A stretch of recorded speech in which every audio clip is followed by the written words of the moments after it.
I'm Father Victor, or Dr. Victor FERRAO. I'm here to welcome all of you in the name of Science Religion SANGAM Goa and in the name of Indian Institute of Science and Religion.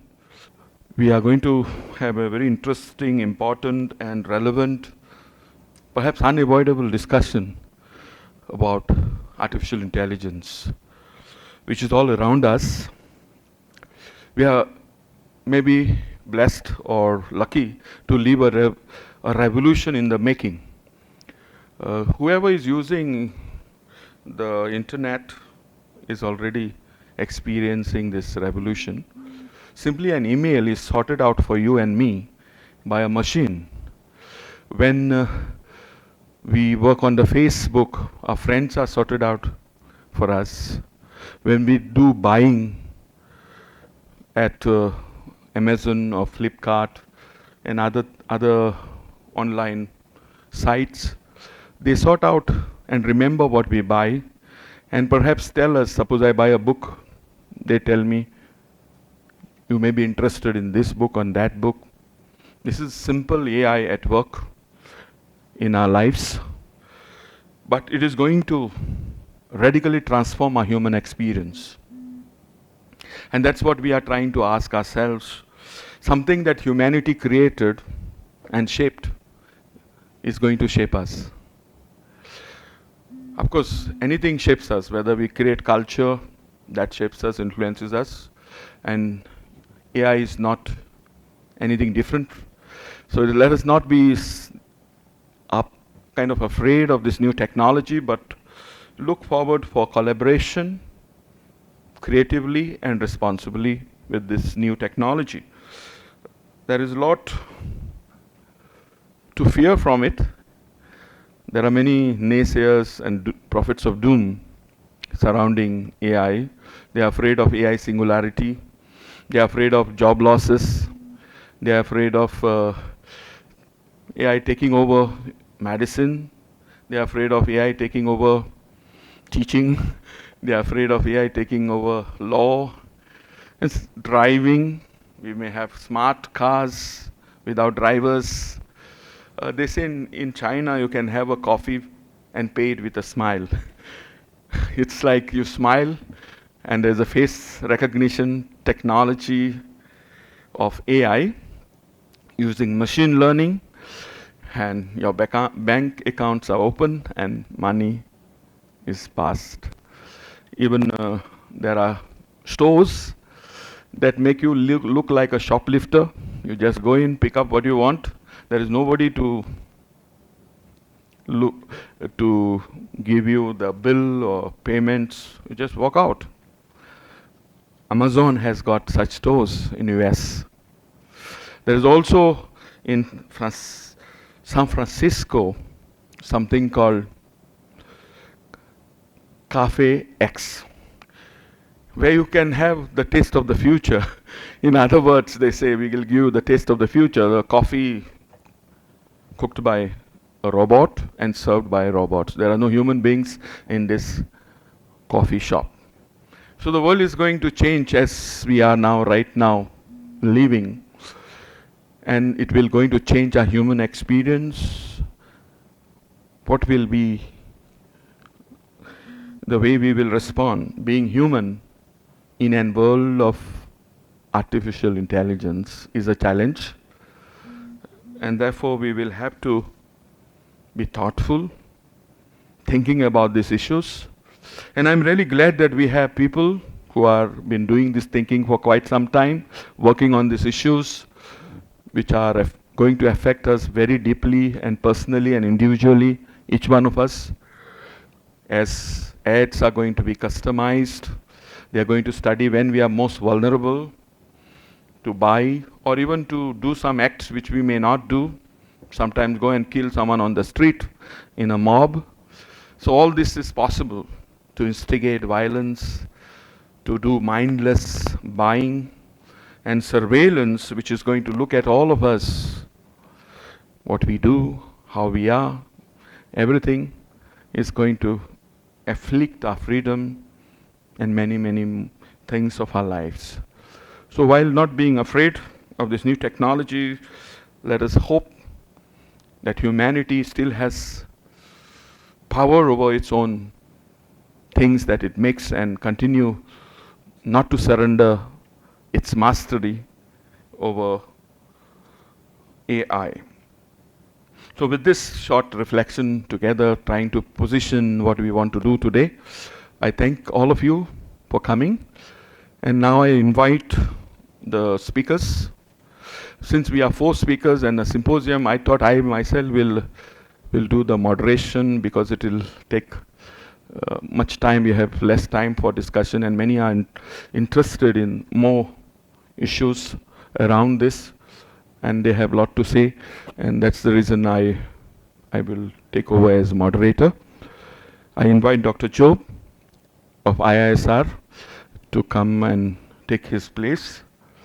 He will be the main speaker. He'll lead us into the AI world and raise this question that is in front of us. So I will introduce him shortly.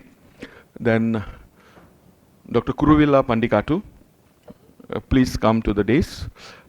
He is going to talk about freedom.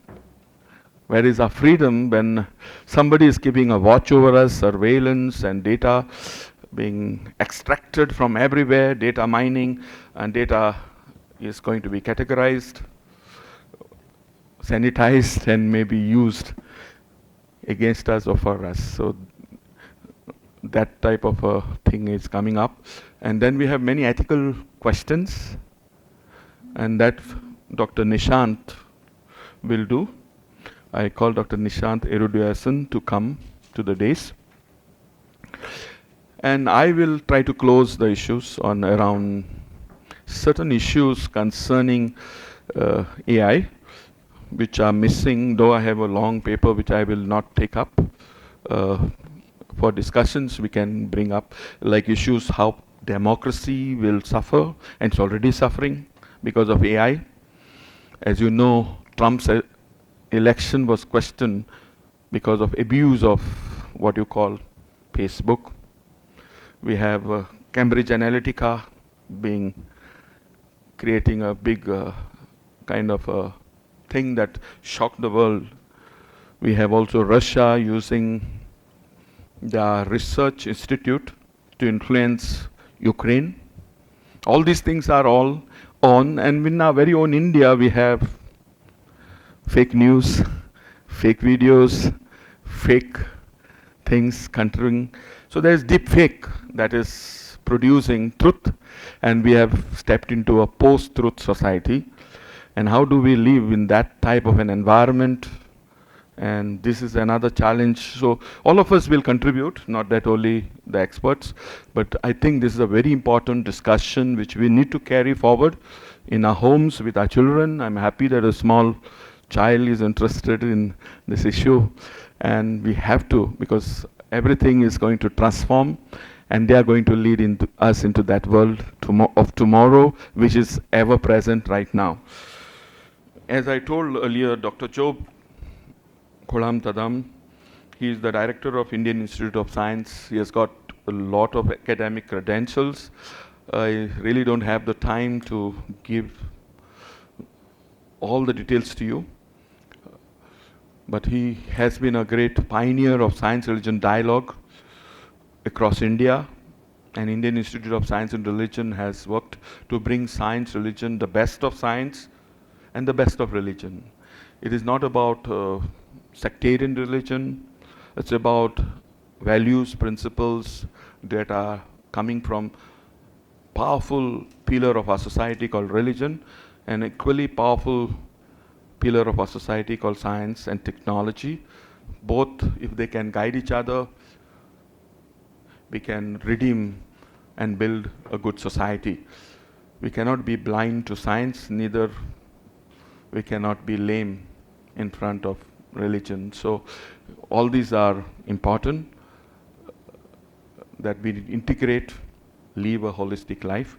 And to begin these questions, Father Job, who has been my PhD guide, so I like to introduce all these guys the way they related to me, rather than subjectively maybe a better. He has been my guide guru and also a mentor in this field of philosophy of science and religion in dialogue.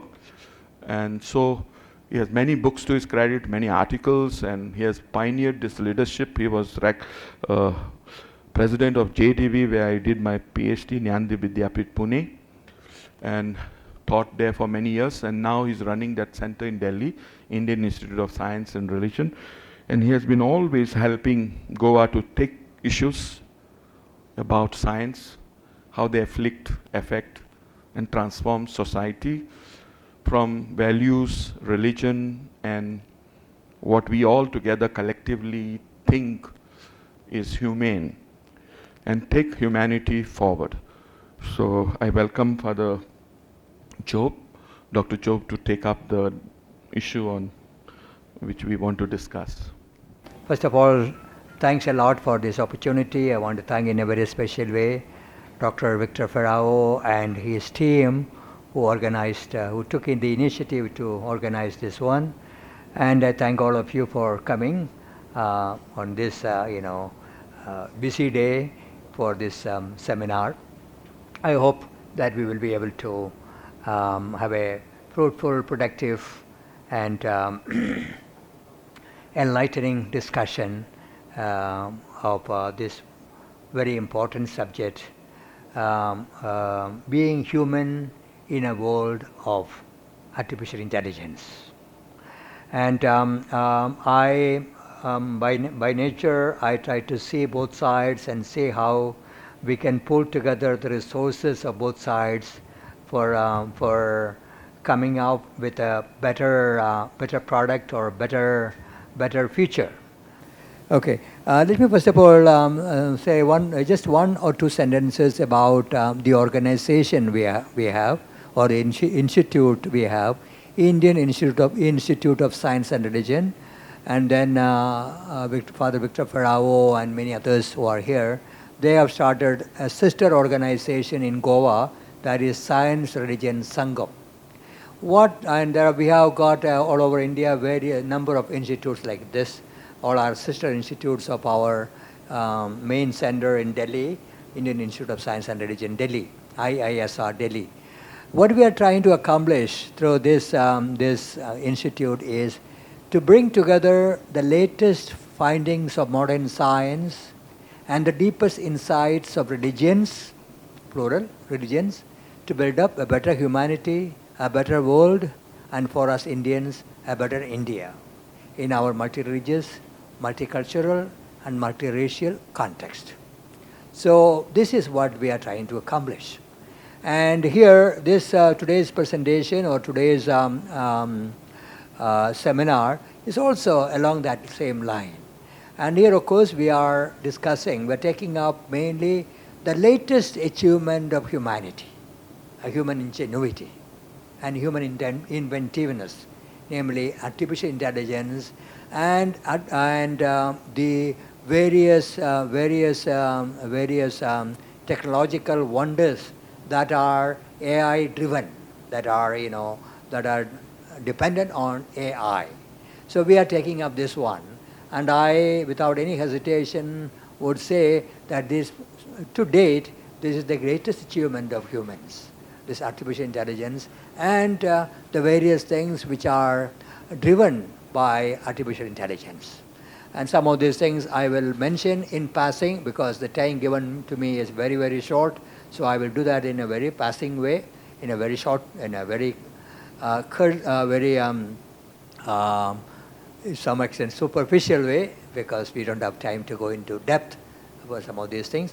But in our question and answer sessions, probably we can go into some depth as and when the questions arise. Okay, so let me, as I always do, to make things easier for those of you who are participating here, let me first of all give you a kind of synopsis, a little bit more than a synopsis it is, a little bit of a description of what I am trying to accomplish during the 50 minutes or 45 minutes given to me. Okay, so let me just read it out for you. Artificial intelligence has become the most fascinating field in the world of science and technology today. The age-old over-ambition of humans to play God reaches its peak point in this latest breakthrough in human ingenuity and inventiveness. After a brief excursion into the conceptual world of intelligence, artificial intelligence, machine learning, deep learning, and the many AI-supported technological wonders such as the expert systems, robots, humanoids, etc., this paper or this presentation takes up the ontological status of humanoids and related developments. What do I mean by ontological status? That is, what kind of beings are these new arrivals? You know, this artificial intelligence-driven, robots and other things. What kind of beings are they? Are they just machines, or are they something more than that? And this is a very serious issue we want to plunge into in this short seminar. Okay, what kind of beings are these new arrivals? Are they only human-like, exhibiting certain human behaviors, or are they a new breed of humans with a due dignity commanding our respect? If they are real humans, then they have dignity, human dignity, and we have to respect them. We can simply take them for granted. Okay, all right. So what are these things? And how are we going to deal with them? Depending on what decision we make or what conclusion we arrive at about their personality or their identity, we have to treat them accordingly. So that is the question. All right. We know that Sophia, the Audrey Hepburn lookalike social humanoid of Hanson Robotics of Hong Kong, is a bona fide citizen of Saudi Arabia. Sophia, I will mention her name, but I will not go into it because of lack of time. Sophia was created, if you want, in 2016 by Dr. Hanson of Hanson Robotics in Hong Kong. And 2017, if you want to call her she, she's a machine, so I let us, for the time being, call her she. She is a citizen of Saudi Arabia. So next time, because fortunately Saudi Arabia does not have too many elections coming up, if an election comes up, she will go and vote for her candidate. And this is the world we are in. And we are not talking about science fiction. We are talking about reality. She has got a citizenship. She can go there. When she retires, if she will be taken care of by the government, if the government has got that kind of welfare system. Okay, she is a next one, please. Although we are in immense admiration for the admirable achievements of our ingenious scientists and technologists in the field of robotics and humanoids, this paper points out that humanoids fall short of meeting the criteria of being considered humans. Despite all their amazing capabilities achieved so far, and much more to come in the days ahead, they remain beings made of matter. Fundamentally, they are beings made of matter, materiality, material stuff. Okay. I acknowledge and accept that developments in contemporary science have revealed many hitherto unknown amazing capabilities of matter. Matter is capable of doing many, many things. Olden time we thought matter, this is a piece of matter, you can just drop it and throw it away. It has no special qualities and so on. But today, I will point out some of these things. Today's scientific development has shown that matter cannot be simply taken as a matter of, everyday experience. No, they have got tremendous powers and capabilities. Some of the powers which were unthinkable olden times. I'll point out some of them as we go along. And the matter is very, very, very, very, very, very, what will I say, very, very resourceful. And matter has got so many strange abilities. Some of those abilities are spirit-like abilities. We will see that, matter has got spirit-like abilities. When we look into quantum theory, entanglement and so on, we will see. So I am accepting all these things. I am not undermining matter in any way. I am giving matter as much credit as possible. And still, I find reason that I cannot accept that everything can be reduced ultimately to matter or materiality. That's what I'm trying to say. Okay. I also admit that in some respects, these humanoids fare better than humans, next one, in carrying out the tasks assigned. In some ways, humanoids are, smarter. Now, very often people make statements that humanoids are smarter, smarter, smarter. Well, in certain things they are smarter. Certain things they are dumb. They're foolish. Certain things. You see? And especially when things are iterative, that means repetitive type of thing, where speed is the most important thing, they are smarter. They go much faster than our human brain. So for instance, I can give statistics for that. I will not go into that. But human brain is slower, much slower, when it comes to processing speed. So wherever processing speed is very important, computer has an advantage. There it is smarter, but not in many other things. So we need to make a distinction there. All right.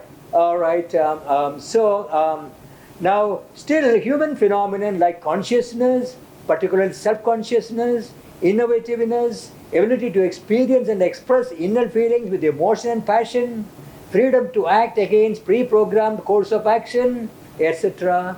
These things remain unexplained in spite of all the developments that have taken place in artificial intelligence. Consciousness, self-consciousness still defy any explanation scientifically so far, even with the help of the best of artificial intelligence.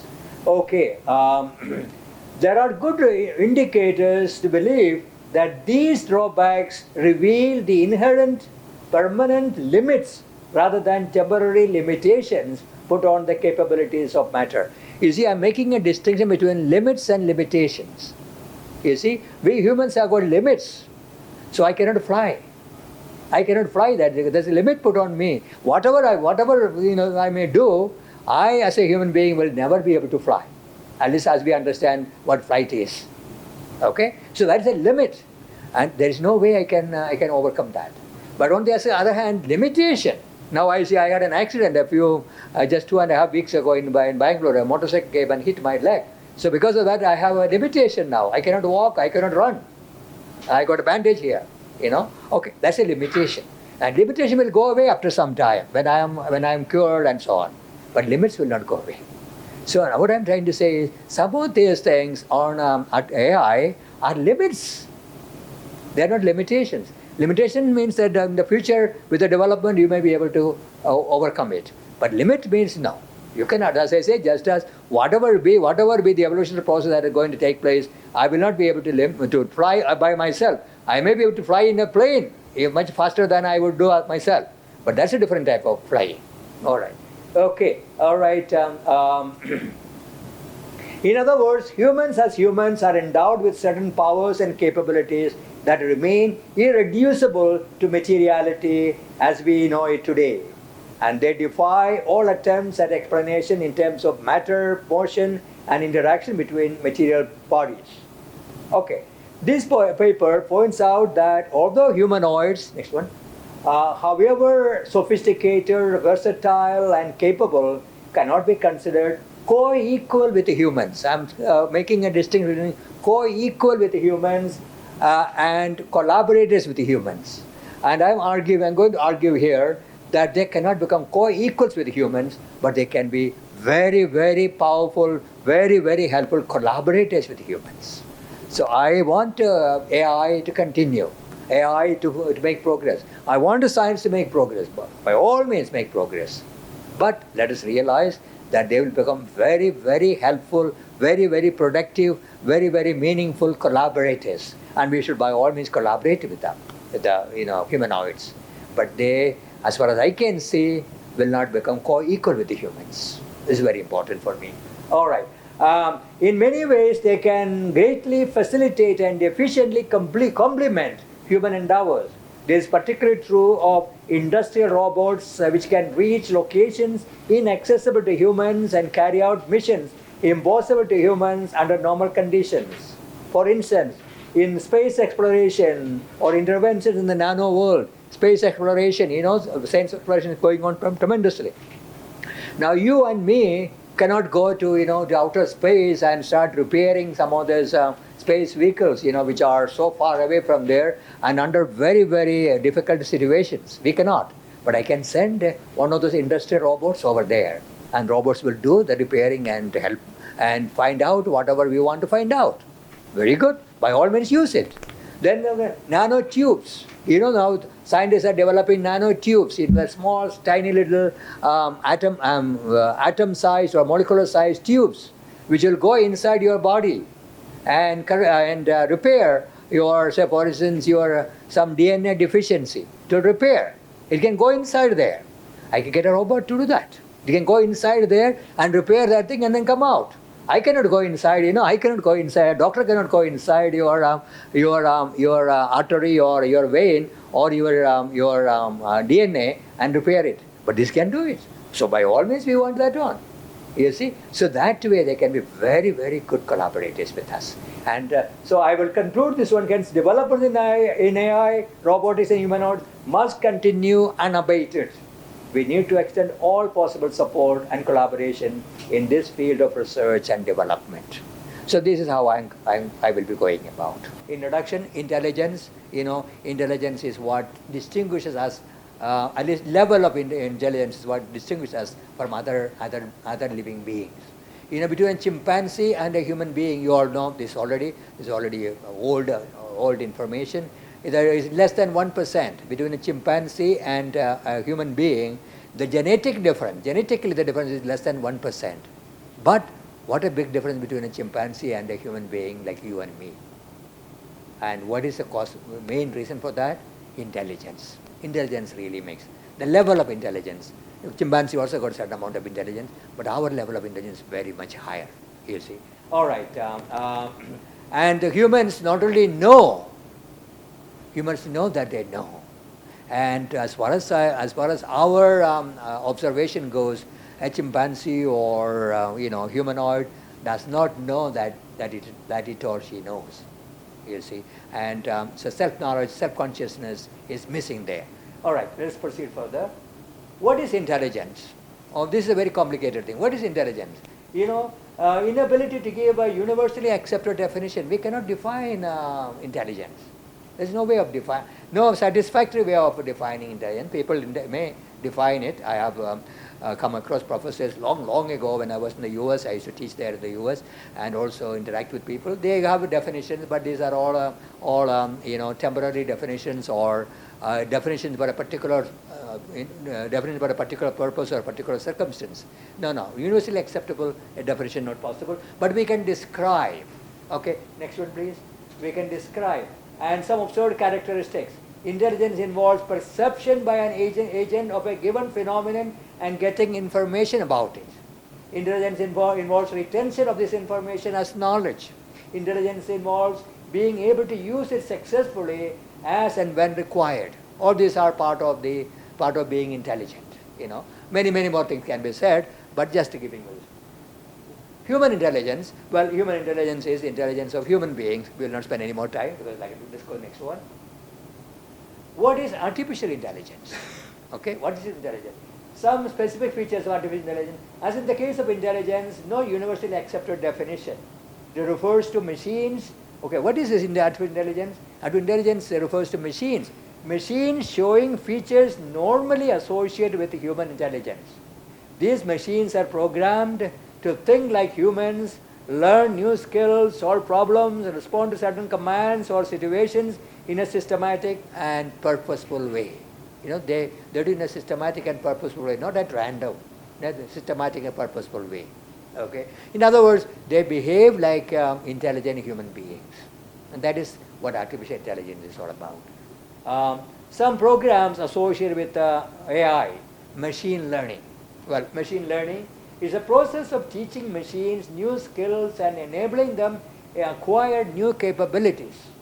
It is done by exposing the AI-supported machine to a large number of labeled or structured items of the same kind. The machine, the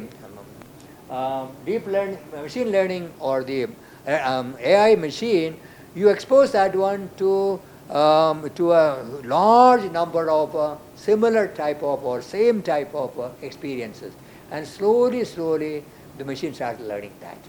I call that one, this is my own term only, a kind of persistence of recognition, comes up. Persistence of vision. In optics, you talk about persistence of vision. You see many, slides about a certain number of slides. They are moved very fast. One top they are. But when you see it in the movie, it is happening as though it is happening in a natural way. Some kind of persistence. They call persistence of vision. And here I am talking about persistence of recognition. You have seen so many things the machine has seen. Next time, something which is somewhat similar. Yeah, this is a computer. It will say it's a computer. Okay, that kind of recognition business. So the machine is taught, and that is why when you go to a grocery store, like a Reliance store or something, you just they have got that forget now what the name of that one is. That thing you show that one, and start to say the machine goes, yeah, this is let's say this is a packet of biscuit and the price is 25 rupees. All right, it's 25 rupees registered there. Because it has been shown that thing many times, and so it has sort of memorized, it has to do it, and then actualize that. Okay, all right, next one, deep learning. Deep learning is a form of machine learning. Only thing is, in the case of deep learning, it is a much more complex situation is involved, and then there is not just one layer, many layers of, layers is there. And secondly, in the case of machine learning, when suppose the machine stops functioning or gets stuck, then human intervention is required. And here, you see, instead of human intervention, they can go to a higher level. One level doesn't work, then you can jump to another level. Arrangement is made to jump to other, and probably at that level, you may be able to solve that problem, or it will go on and on. So here, you see, human intervention is minimized. Okay, so that is the main difference between deep learning and machine learning. Okay, next, expert systems. What are expert systems? We talk about expert systems. In the world of AI, there are computer systems which emulate certain behavior pattern of humans, particularly the decision-making ability of human experts. And the most famous one, of course, now it is an old thing, Deep Blue. Deep Blue. IBM made that one for playing chess. And you remember that Garry Kasparov in the year 1997 was defeated by the machine and all those, and then afterwards he became almost deranged, because he could not take that defeat lying down and all kinds of things we know, the history of that one. Anyway, so these are the expert system. That's a very elementary thing, chess playing. Nowadays they don't even talk about that. Much more complicated and complex things have come. If you go to the net and you look for it, you will find many times. Now, machines can climb steps and go around like that. Earlier they were moving from one place to the other was not so easy. Climbing step was even more difficult. Now we have got machines, robotics, which will climb steps, and that is one of the latest developments. Sophia, although she has got citizenship and she speaks quite well and quite nicely, smiles, 60 facial expressions she can express and so on. So all these are, but she cannot walk. She doesn't. She does not even cannot stand. It is just only a bust. Bust only you will find actually, and occasionally they cover it up the bottom part and then think the lady standing there, but actually it's only a bust. All right. Humanoids. What is a humanoid? General idea. Humanoid is an AI-enabled device with a human-like characteristic. Today, okay. Next one, please. Sophia humanoid. I will leave out because we run out of time. Next one, please. This picture. Aubrey Hepburn, look alive. And one time, years ago, I happened to watch my net when this was being repaired, and they opened that thing up, opened the head part up, and my goodness, I got disillusioned so badly. She looks so nice, all these things, very attractive. Some people may even get sexually attracted to her and so on. That's one of the problems they are bringing up. But when you open that thing, all your attraction will collapse. You see, when I remember when they opened that thing, it looked like, some of these places where you have got a telephone line, repairers, they open up their connecting part. You open that thing, using hundreds of wires coming this way, that way, going away. God alone knows where, which one goes where, and whether this whole business after the repair will work or not, we have no idea at all, because so many. much worse than that is inside her if you open this one. And once you see that one, all your attraction will collapse. You will not get tempted anymore. All right. Okay. Now there are different kinds of humanoids. I will not go into that. If you want, you can next one, please. Impact of AI and related developments on humans. Some general remarks. Okay, I want to, Father Victor, Dr. Victor has already mentioned you some of these things. I will not spend any time because of lack of time. And there are positive things. Many positive things are there. Also, there are certain negative things. He has given you some examples of it, so I skip this one to save time. Okay, now we come to the real issue. The ontology of expert systems, Robertson, being human in a world of artificial intelligence. Are these AI beings human? Or how human are they? Being human can be of different degrees and different levels. How human are they? Okay, now all this, now I'm trying to analyze this one a little bit, instead of giving just a straightforward answer, I want to analyze it a little bit so that we will have an educated conclusion coming up, or well-informed conclusion coming up. Now, my own way of looking at it, you may have other ways of looking at it, but some requirements to be considered humans. What are some of the requirements for to be considered something as human? First one is living. It should be a living being. I cannot consider this water bottle as a human being. It will not make any sense at all. Okay? It has to be living. And living would mean self-maintaining, self-repairing, self-growing, self-reproducing, and self-managing, waste managing, and all kinds of things. It has to do that. You see, and quite a lot of things have to be done to consider something as a living being or living organism. Okay. Another thing is conscious, especially self-conscious. A human being has to be conscious and self-conscious. All right. Next one is rational, capable of thinking and willing. Willing is also a rationality because making choice. Willing means that you are making choice. Dr. Nishant will be talking about freedom and all those things, and ethical part of it. Ethical part, decision making or willing. The will comes in very strongly. So I will not spend any time there. Capable of purposive, goal-oriented behavior. Capable of purposive and goal-oriented behavior. Okay. And next one, please. Capable of being free, ability to choose consciously. Capable of going against pre-programmed instructions. We humans, being free human beings, we can go against. I'm told not to press that button, and sometimes we just go and press the button exactly because we have been forbidden to press that button. Especially when we were children, I remember doing that kind of mischief many times. You go and press that one. We have got that ability too. But very often a robot will not be able to do that. Robot will do only what it has been instructed. Even a self-learning robot will have only very limited way of, limited possibility of disobeying the instructions given. Because it's two-valued logic. It is based on two-valued logic, yes or no, or off or in electricity, or on and off. So in a situation like that, going against instruction is very difficult and practically impossible. Okay, capable of innovative and creative. Remember, what I have in mind is, think about Einstein. You see, we have been thinking, and most of you are still now also thinking, that for instance, the weight of this, let me put this, weight of this bottle, I weighed it very carefully. Okay, very carefully. And I found the weight of this bottle is 600 grams. Okay, and I have weighed it very carefully, and it says 800 grams or 600 grams, and I tell this will be 600 grams as long as it remains undisturbed in any place. Einstein comes along and says, no, he didn't talk about weight, but he talked about mass. Mass and weight are interconnected very strongly. No, it may be 600 grams for you, for somebody else. Taking the mass very carefully, taking the weight very carefully, without making any mistake. For that person, it may be 500 grams. In the case of Einstein, it increases 700 grams or 800 grams, and so on. Now, how in the world could somebody think like that? Our common sense, I'm talking about Einstein in 1905.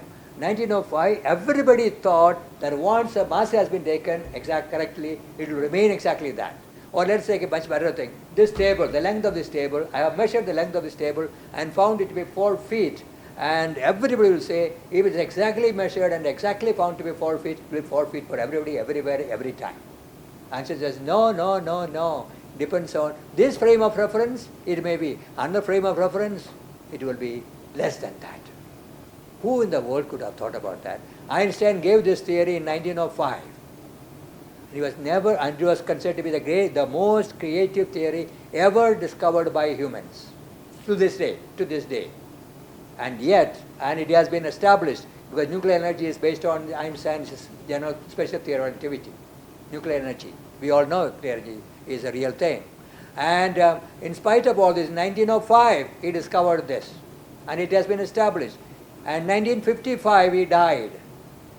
So the Nobel Committee had 50 years to learn relativity and award Einstein a Nobel Prize, but the Nobel Committee did not give him. Nobel Committee never gave him a Nobel Prize for relativity. They gave him a Nobel Prize for photoelectric effect, which is which is peanuts compared to relativity. This was, so they said there must be something wrong with this man and his theory.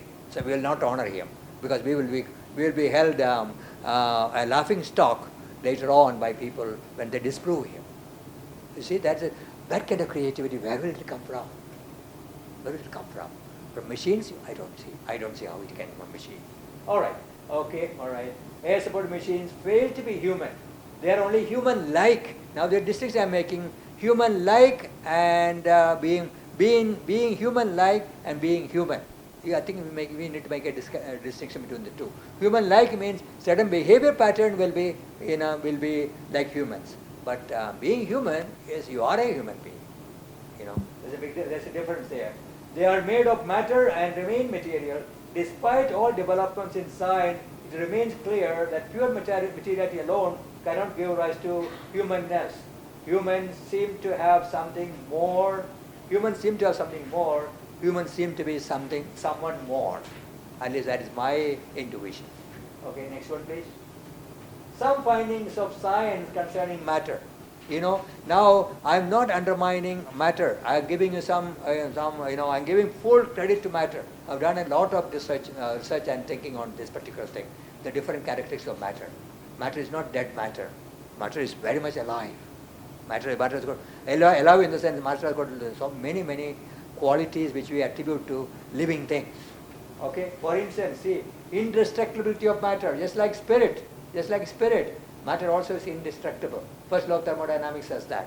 Then we have got dynamism of matter, special theory of relativity, E is equal to mc squared. Matter and energy can be interchanged. And then general relativity, I will not go into that. Capacity of matter for self-organization. Chaos theory will tell you about capacity of matter for self-organization. Then we have got directionality of material process. Material process has got certain directions. Now, in thermodynamics and so on, you will find it has got certain directions. The material thing. And directedness is a part of intelligence, part of being. A human being, whenever they do something, they got a purpose. They got some certain direction along which they go to achieve the purpose and so on. All these things are part. Ability to change. And ability to change, by change what I mean is, what I understand change, having immense inner richness. I say matter changes. Why? Because inside matter there's tremendous amount of inner richness. And this inner richness very often remain as potentialities. And when they change, this potentiality becomes reality. You see, matter has got all this kind of thing. And so I'm saying that I accept that matter has got tremendous amount of richness in it, inner richness in it. All this we accept. All right, next one, please. Spirit-like properties of matter. Quantum entanglement. Okay, it's a bit of a technical thing. What happens? Suppose you put two elementary particles together. Two particles together and bring them together. You entangle them. Okay. Entanglement is a phenomenon involving a pair of entangled or twinned particles. In this case, quite like spiritual bodies, communication between the two members can take place instantly, even when they are separated far away from each other. These two particles, they are entangled, they are twinned together, and then what happens? One I take away from here. One I keep away, one I take away. And I do something to this one which is with me. That what I do to this one is at once, instantly compared to the other one. And now the Chinese is the forefront here. 1,200 kilometers away, they have succeeded in communicating this way instantly, and defying Einstein's fundamental postulate that nothing can move faster than light. Einstein says the relativity is based on the fundamental postulate that nothing can move faster than light. Now here, if entanglement is correct, and it is correct because they have done it now, 1,200 kilometers they have gone, and so you see, if this is only spirit, according to our usual understanding, only spirit can do this. Spirit doesn't require any space, it's not bound by space-time. Okay, and mirror neurons, that's another one which is another real development in neurological of this one. What is mirror neuron? A special nature of a mirror neuron is that it fires not only when an animal acts, but also when it observes another animal performing the same action. Suppose I see, like Mother Teresa's sisters, coming and taking care of a helpless person, dying person, and it's an act of mercy or act of compassion. And when I watch that one, within me also, because when you get any action, it requires the brain giving you command. And when you see that thing, my brain here, although I am not involved in that, my brain also fires this thing, and I also feel like doing that thing, following that one. That is we call spiritual. It's a spiritual experience. Basically, spiritual transformation. We say good examples give us spiritual transformation. Now today, neurologically can explain that one in terms of mirror neutrons, mirror neurons. See, all these things I am taking into account, and I am well aware of it. And still, I am insisting. Maybe I am a little bit of a traditional fellow in this regard. I do not know, but at least I am ready to change my mind, provided somebody gives me sufficient data and sufficient arguments or reason for it. But otherwise, in the absence of this, I will hold on to this view. Okay, next one, please. Despite these considerations, it seems to me that AI supported humanoids fall short of being human. Why?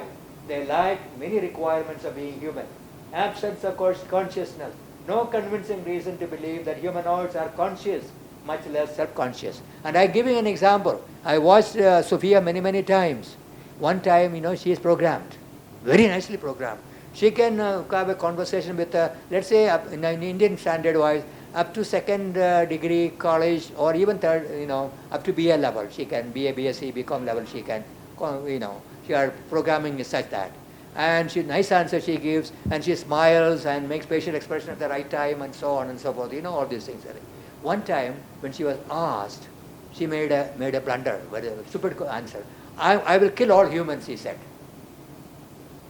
And then, we were all, the people who were watching were shocked. But no expression whatever in her. No expression whatever. She didn't say, oh my goodness, I made a fool of myself with me, I'm embarrassed. No embarrassment. She's not conscious, according to me. She's not conscious. Now remember, this humanoid Sophia was put up in 2016. But there is arrangement for that to improve each time. So although it is 2016 and we are in 2020, it has been growing, it has been learning, it has been improving. But even with this improvement, it still does not feel embarrassed when mistakes are committed, because it simply parrots what has been put into it. And here is an example. I watched that thing several times to see whether that any facial expression is there or not, any facial expression of embarrassment or anything is there. At least so far, they have not been able to show that these humanoids have got self-consciousness and much less self-consciousness. And when consciousness is missing, I find it very hard to accept that being as a human being. Okay, next one. And also expression of emotions, very limited. Only 60 facial expressions are shown there. But they are not just in coming from the heart or anything. It is simply programmed, parroted. It's a parroting of. Next one, please. Neon technology. Neon technology is a new thing which is started by one of the Indians. Like Pranav Mistry. He works for. Which company? The company. Samsung company. For Samsung company in South Korea. Okay. Now you see, he's not satisfied with this traditional humanoids, and so he is going to he started a new technology which is called NEON, neon. Okay, and this technology is precisely trying to give virtual living beings who can show emotions and are able to learn from experience. You know, the emotions. He has Mr. Pranav Mystery is not happy with the emotional expressions of the existing humanoids, and so he wants to feed that thing into it. So he has gone into a new technology. It was 2016 he started. It's very, very young, and I don't know whether many other people are doing it, but he himself is doing it, so it will take some more time. It's in the initial stages only. I saw some of the programs which he has put up, but Sophia is much more versatile and much more prompt in giving answers and so on, whereas this one is still in the initial stages. But what I want to point out is this is also telling us that even artificial intelligence people, they are experts, they themselves are saying, we are not happy with what we have created so far. We want to make it better. It is not not even human-like. Forget about human, but it's not even human-like. They are saying. So I have got some people with me. I'm saying who is not fully happy with what they have accomplished, and so they are trying new ways of doing it. Maybe with some kind of new ways, they will be able to come up with something which is really human. At that time, I will be happy to accept it. But till that time, let us wait. Okay, next one, please. Humanoids as collaborators, not competitors with the humans. See, humanoids are collaborators with the humans, not competitors. They are not rivals to humans, but they are not co-equal with the humans, but they are collaborators. There is no doubt that human-machine collaboration is poised to perform an important role in the future course of growth of the humans and the cosmos. However, my study and reflection lead me to conclude that humanoids and other AI-driven developments, however sophisticated, versatile, and capable, cannot be considered co-equal with the humans. They can be of immense service as collaborators with the humans. In many ways, they can greatly facilitate and efficiently complement human endeavors. Next one. This is particularly true of industrial robots, which can reach locations inaccessible to humans and carry out missions impossible to humans under normal conditions. Okay. Hence, developments in AI, robotics, and humanoids must continue unabated. We need to extend all possible support and collaboration in this field of research and development. And I'm hoping and praying that this will continue, and more and more, helpful humanoids or collaborators will emerge, and we will be taken to a better life and better world, and our humanity will become the beneficiary of these scientific developments. With this hope, I want to conclude my presentation. Thank you very much for listening to me.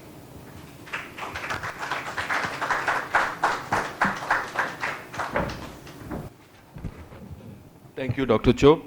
Now we are entering the other side. We first asked, what are AI? What is AI? Is it human? And we are seeing that it is not at-reaching and cannot become human, in a sense of what Dr. Job has presented to us. Now we will ask what it does. It does to us something. And what it does to us is an important issue. And so I request Dr. KURUVILLA to take up his presentation. Just before that, as I told you, I will introduce him as he relates to me too. He has been my professor and a very close friend for a long time. And he has been dealing with these issues on science, religion, dialogue for a long, long time. And he has about 40 books, like Father Job also has many books, and many, many research articles, and many papers all over the world he has given on these issues. And let us reflect on what this technology does to us, rather than what it is. The first is a semantic question, what is the meaning of it? Second is a productive question, what it does. And therefore, there are two different things that we are considering in this Symposium. Thank you, Professor Victor FERRAO, and all the organizers for giving me this chance. This would be a continuation of the presentation made by Professor KOZHAMTHADAM. Basically, I would be asking the question, to what extent are we or our freedom influenced by the artificial intelligence? I may not be as optimistic as Professor KOZHAMTHADAM because there are some concerns which we need to take seriously, in fact, very seriously. So, after the introduction, I would just look at the big questions that we as human beings need to ask. And these big questions traditionally were posed by philosophy, and maybe now these questions may be posed more by technology and engineering. And then the shift in artificial intelligence of the source of authority, the source of knowledge, source of our own well-being, the shift from humans to the algorithms which we have just heard. Some significant implications, and focusing on the precious and at the same time precarious freedom that we human beings enjoy. This freedom is very, very limited, but still it is very, very precious.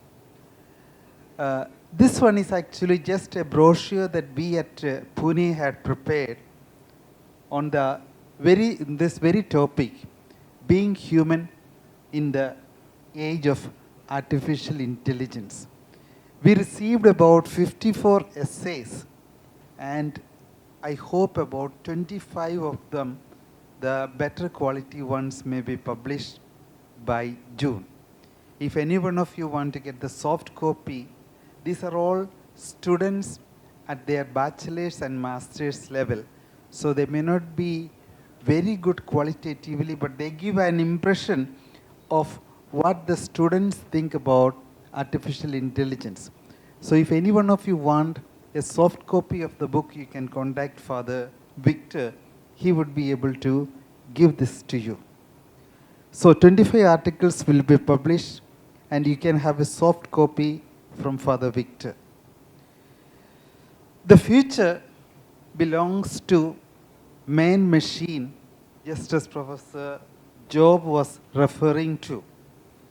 It may lead to a technological disruption which can have serious impact on the existence of all of us and on our well-being and fulfillment. This AI and the man-machine may be seen as an extended self of human beings, and normally we are perceived as free people, free human beings with free will. And most philosophers and theologians believe that our human culture, the human civilizations evolved on this belief in the free will.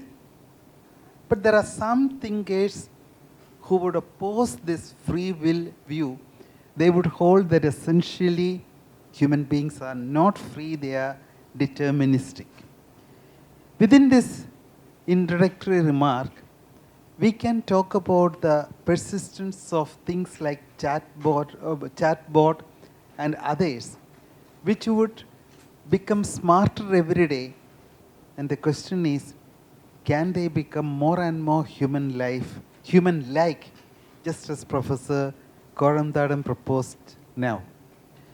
Further, like Sophia he referred to, you have Alexa and the Google Assistant as extended self, and some even have developed an intimate relationship with them, thus in effect treating them as an entity in itself.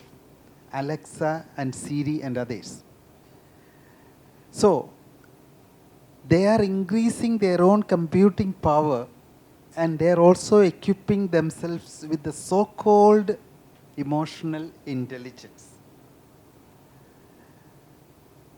Of course, free will is a very, very complex topic. If we ask philosophers, they cannot exactly define what free will is, but we all experience some kind of free will. As I said, it has contributed a lot to our own human development.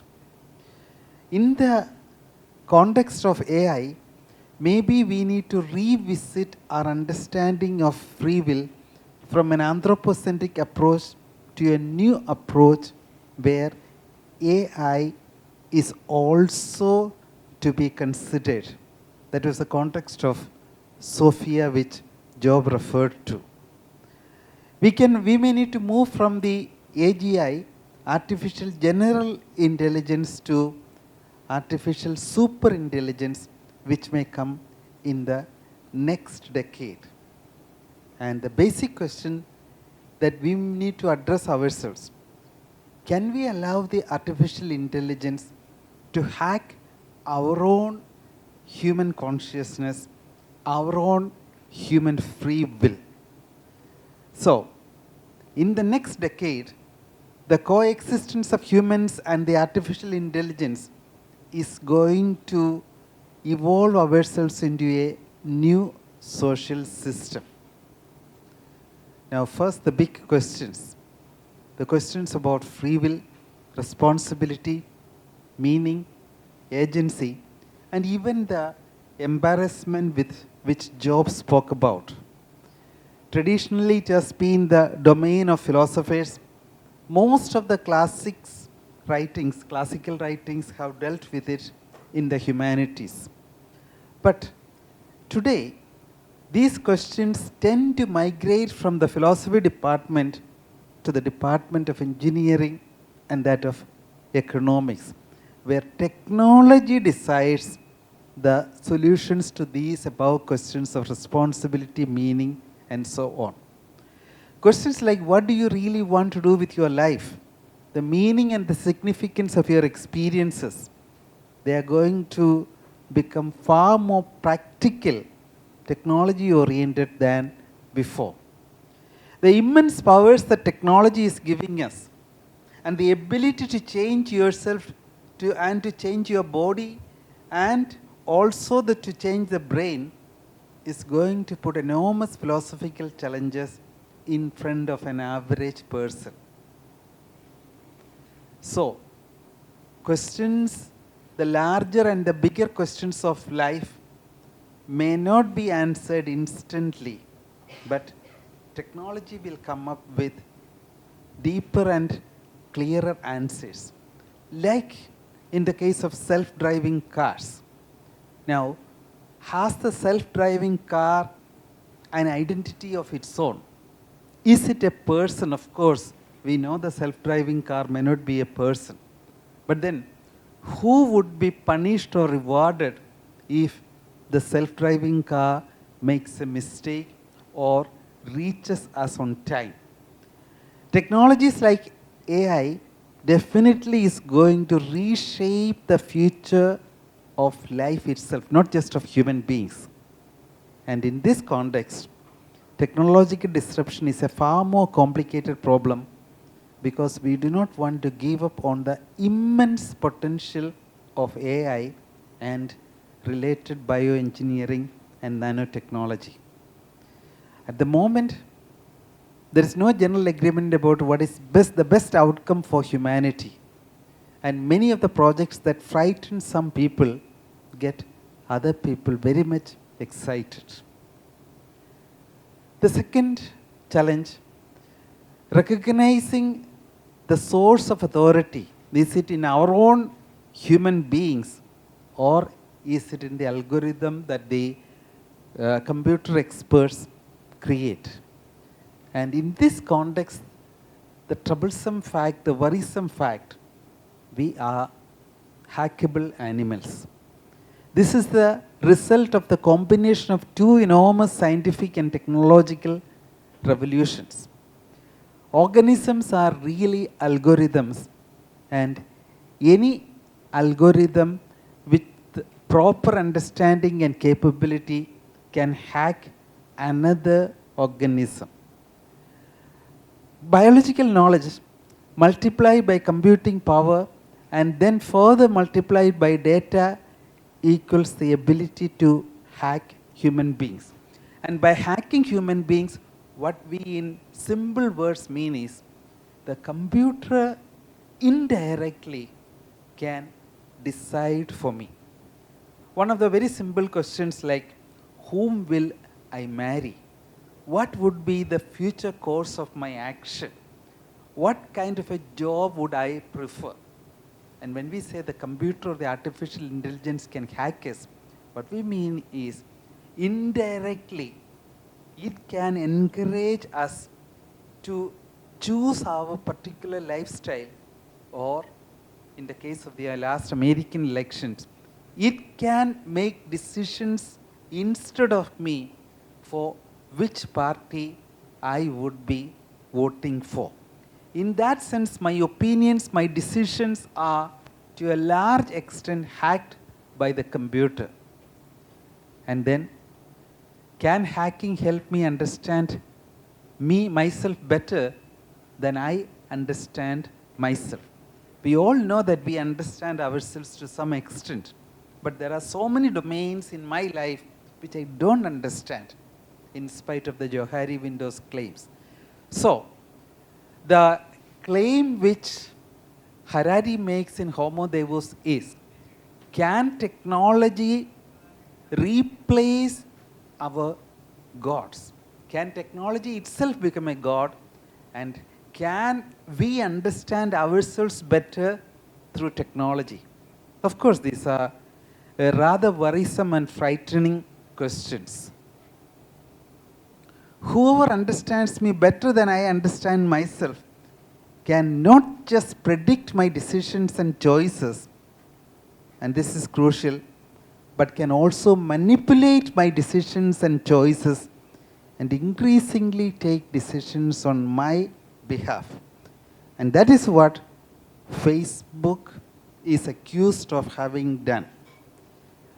Elon Musk, all of us know, he has started a company called Neuralink, which connects human brain to a computer interface, and he has applied for license for this. Further, we know in the prestigious magazine Forbes, over the past years, neuroscientists have been quietly building a revolutionary technology called BrainGate that wirelessly connects the human mind to computers, and it just hit the world stage. Musk and Zuckerberg are very much involved in it. And if that is the case, the danger is it will not be we ourselves, the individuals, the agency or the subject that will decide for ourselves. It would be the algorithm driven by Google, Facebook and other connected devices who would make the decisions for us. So it should be governments and corporations and institutions throughout the history. They have been trying to understand and control human beings. But at that time, they didn't have the technological access. But today, some corporations and some governments will have all these to systematically hack millions and even billions of people through their knowledge by observing our regular interaction with the computers.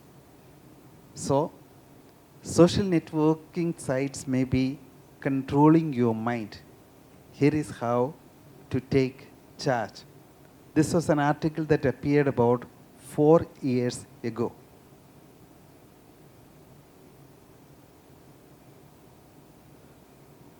Okay, what would be some of the implications of it? And in a way, that would be the end of what we experience as liberal democracy and the free market economy, the capitalistic system.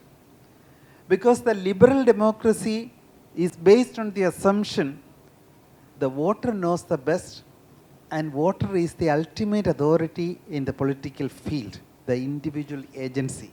That was the greatest contribution of not only the Greek democracy, but today's democracy. The individual voter decides the government, the best form of it. Then the free market economy is based on the idea that the customer is always right. The ultimate authority in the field of economics is the desire of the customers. And combining these two, we all know that the political governments are supposed to represent the will of the people, and the corporations should serve the will of the people and not the other way. We now or will soon have the technology that will enable governments and corporations to manipulate and control the will of the voters and the desire of the customers. Therefore, the liberal democracy that we cherish, the free market economy that we bear with, both of them may be manipulated and controlled by the biggest corporates, including our own governments.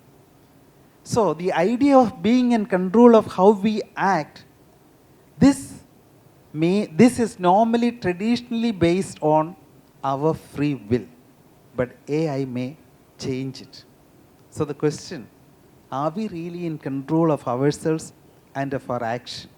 And if so, how does the free will lead to responsibility of our own action? The moral responsibility presupposes free will, and all religions, even atheism, is based on the assumption that we human beings have free will. We are free to act, free to choose, and free to be. And free will is what we really care about and what makes us distinctly human. And free will presupposes or leads to our morality, politics, law, religion, personal relationships, accomplishment, feeling of guilt and embarrassment, and a sense of duty and responsibility. And within this context, we do have a robust experience of freedom, although it is very much limited. And then we realize that we are all linked to one another. We are linked not only to ourselves, but to our own past and to our own future, the whole history we carry within us. And we can have a sense of pride or a sense of embarrassment only if we acknowledge the sense of free will, as Job indicated earlier. So too the sense of compassion and concern. There is somehow the cause-effect relationship between what we do and what we intend to do. And in this context, it is the free will that explains the existence of evil, violence, which many religions take note of. Free will makes the idea of sin possible. We do not like to live in a world of randomness and luck, where if nothing is determined, nothing may be predicted.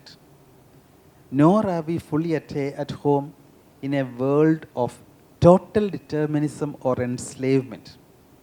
We will lose all sense of creativity, curiosity, even suspicion or suspense when nothing really is free, everything is determined. Therefore, human desire reflects a large number of biological, social, and cultural factors that are not totally under our control, but might be increasingly under the control of somebody else. And there is a fear. Can that somebody else be the artificial intelligence? So, freedom is not something that we have. Freedom is something we need to struggle for, survive, and experience. And in this context, we need to admit that we were never as free as we thought we were. Of course, we have been conditioned by so many other factors. There is some evidence that free will may be an illusion. Some evidence. In the past, you don't have to pay a high price for believing in this illusion. In the past, you could still believe in free will because nobody could really understand how we make decisions, and nobody could manipulate people on the large scale.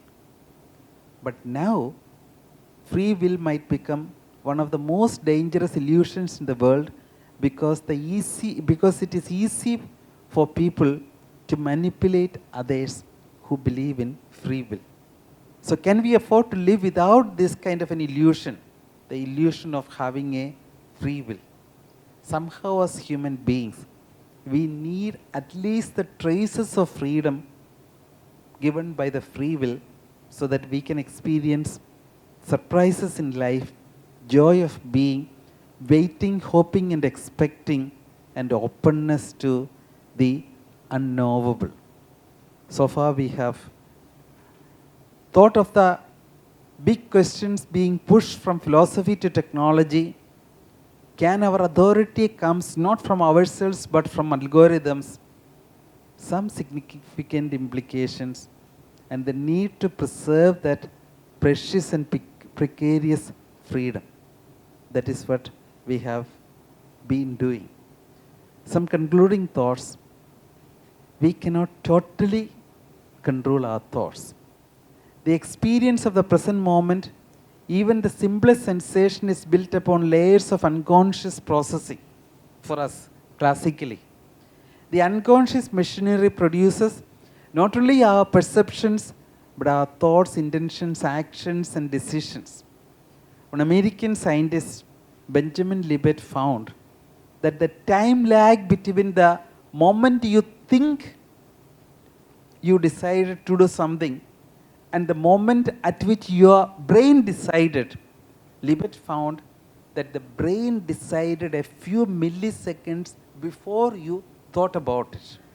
So Libet's conclusion, if he is right, based on his experiment, is it is the brain that has already decided for you, and your thoughts and decisions actually came later. The voluntary actions can also be detected before the agent, becomes aware of it. In that sense, the voluntary actions, the so-called free decisions that we make, might have been determined by the brain. So, the transition period of weak AI to artificial general intelligence may take some time. But the notion of free will and giving that free will to artificial intelligence seems to take up a skeptical approach to free will. So the notion of being free and free will, giving it to artificial systems, make them, artificial intelligence, responsible for our actions. Can we afford to do that? Can AI be members of a society, but as a being which promotes life and harmony to the whole world? In other words, can our brain be hacked by AI? And if so, AI would be responsible for the elections that we do, the decisions that we make. We cannot really take the return to nature path. It's not possible for us to go back and to give up all the latest technologies. AI has become very much part and parcel of our life. But we need to be aware of the question, will AI overpower us in the near future? Through its technological powers, will AI control us, hack us? What about our precious freedom? Will AI be the free agents deciding on our own behalf? What about our choice, our will? Thank you, Dr. KURUVILLA PANDIKATU. We have come into the reflection of what AI is doing to humanity. It is making us hackable, vulnerable. And so we need to be mindful, not mindless, about what is happening around us. It makes us terribly vulnerable because we can be simply, at one point of time, people were, the body of the person was isolated in a prison and we had lost our freedom. But today you don't have to isolate people. We are Azad Qaidi. We are still prisoners who are free. And our minds can be hacked. Our desires can be ruled. Aesthetically, the taste, what we like. And most of these AI generators and others who use AI, they tell us, do what you like. You don't have to curb your desire, your likings. Do what you like on the Facebook or wherever on the internet. They just want your trace, what you leave behind, the footprint. That's data. Of course, dark matter, but it can be polished, sanitized, and used, packed and sold. So we have a new economy rising out of big data analytics. We have a lot to think and a lot to respond. While we are thinking about these questions, freedom is very basic experience of being human. It is being taken away from us. Is ethics is being taken away? How are we going to be choosing what is right, what is good? How are we to make the choice? Is community, a religion, and anything become a hiding place for me, for my evil intentions, for my bad things? Just like today Congress goes into BJP, BJP is a hiding place. A question came to my mind. Anyway, I'm not want to get into politics, but is community, religion, whatever, position, hiding place?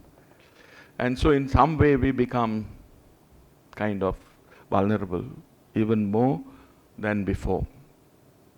And so let us ask deeper questions.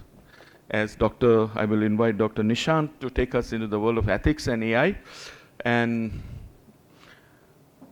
let me introduce to you Dr. Nishant. He has been my classmate, and we are good friends for a long time. And he studied in France, and his studies are on ethics of Derrida and more, the post-structural ethics, where we are really struggling to find an anchor.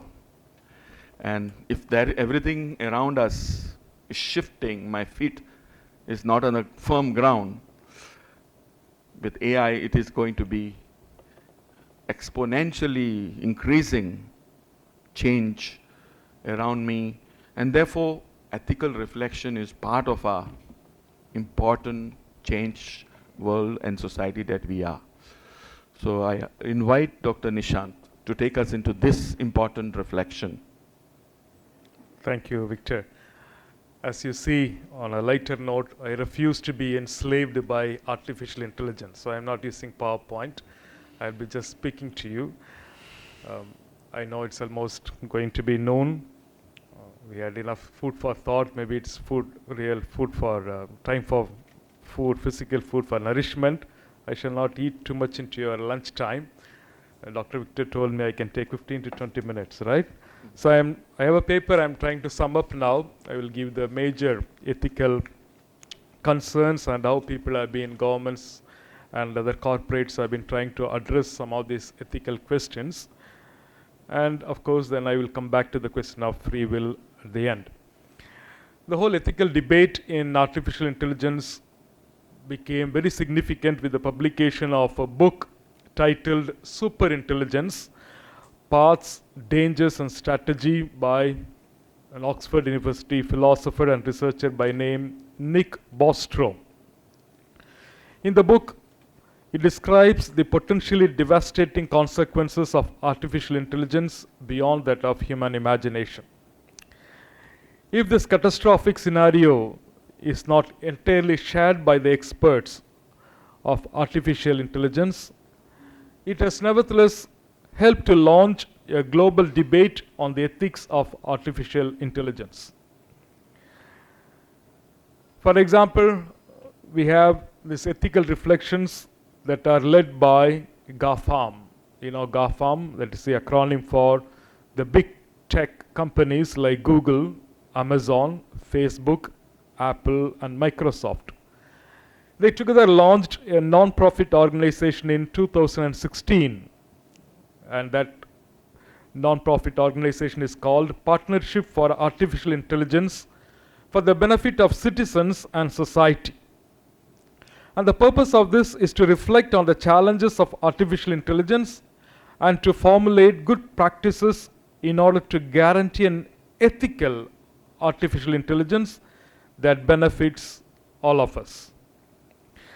Now, around the world, institutions, companies, and personalities are questioning the main principles of the ethics of artificial intelligence, which appears to be one of the key challenges for the future of this technology.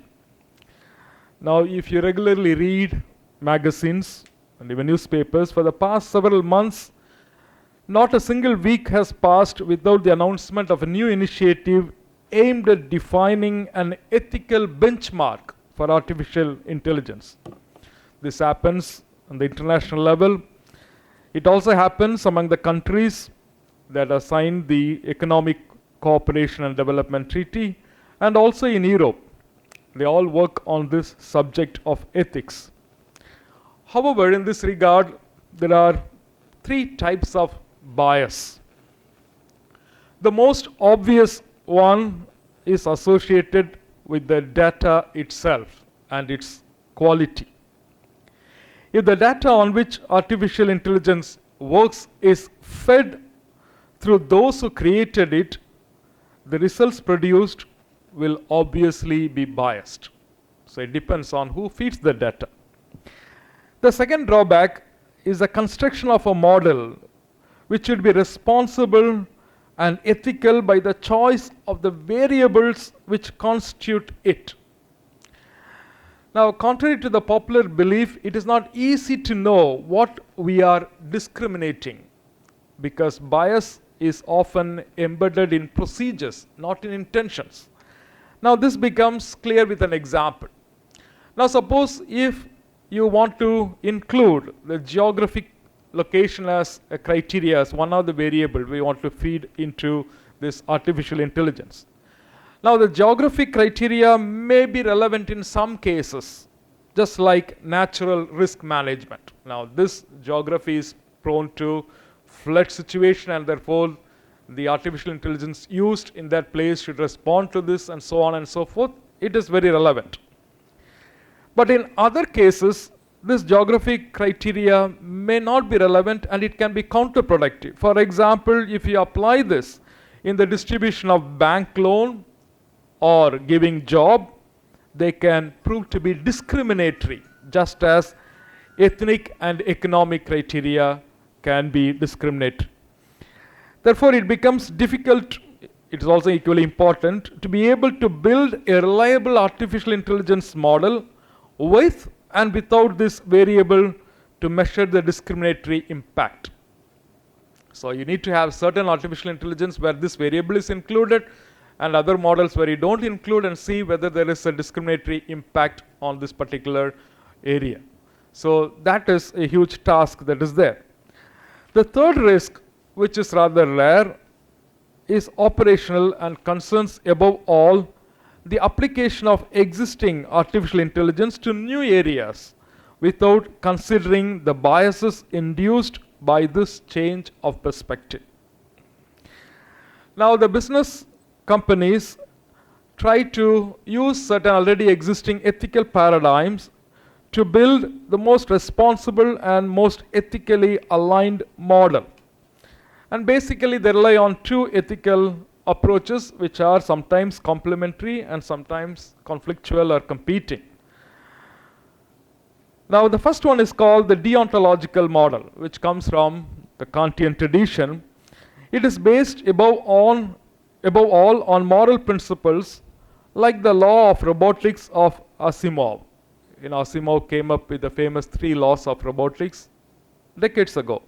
And the 3 laws state like this: A robot may not injure a human being or through inaction allow a human being to come to harm.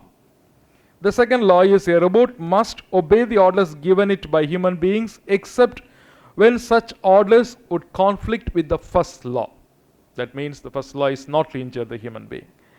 The third law is a robot must perfect its own existence as long as such protection does not conflict with the first or second laws. Now, this is very clear and comprehensive approach for everyone. Operationally, it consists in defining these rules, coding these rules in algorithms, and providing instruction to the data scientist. But we realize this is inapplicable in many situations because these are all mere codes. Now, the codes themselves do not clearly indicate what is to be identified as reasonably harm or not harm. These are very delicate areas, unlike the humans. Like Job was saying, the question of embarrassment, it could not feel. The question of shame, it wouldn't feel. For example, if a robot finds a woman in a harmful situation in fire, the instruction would be that it would immediately remove the clothes, for example. If it is in a public place, the question of shame.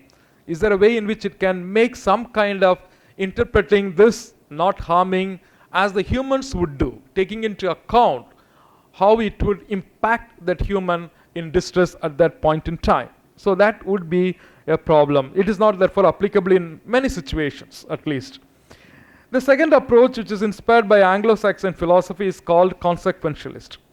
In this situation, the program is autonomous to calculate the moral optimization on the basis of predefined criteria. Now, obviously, this raises again questions. What is the choice of this ethical criteria?